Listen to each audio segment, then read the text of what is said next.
But I can't not discuss Guns N' Roses. I know that you sort of hate all this because although it was fantastic and you sold millions of records and it was so iconic, because of the way it ended, you don't want to sit here banging on about Axl Rose for the rest of your life. Right. Do you? No.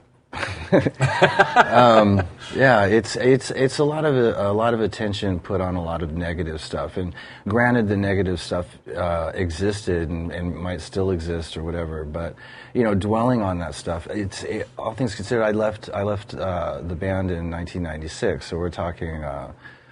A pretty long amount of time that I haven't really been focused on. When was the last time you actually spoke to you two? That was 1996. Do you remember the last words? Are they repeatable? No, it wasn't like that. I think the last word, basically it was just that I'm done. I think that was.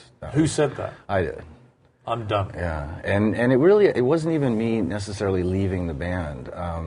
It was not continuing on with the new band that Axl put together that he was now at the helm of, which was the new Guns N' Roses, and I was, given a contract to basically join his new band.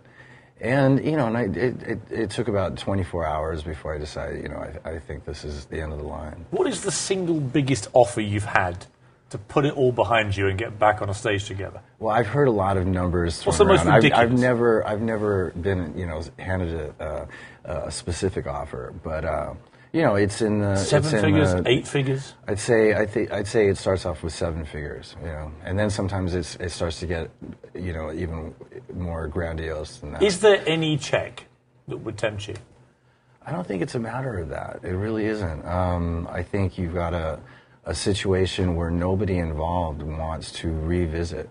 It's not just me. It's the whole the whole band. And so I don't think there's a price tag that anybody's going to put in front of us that's going to make that work.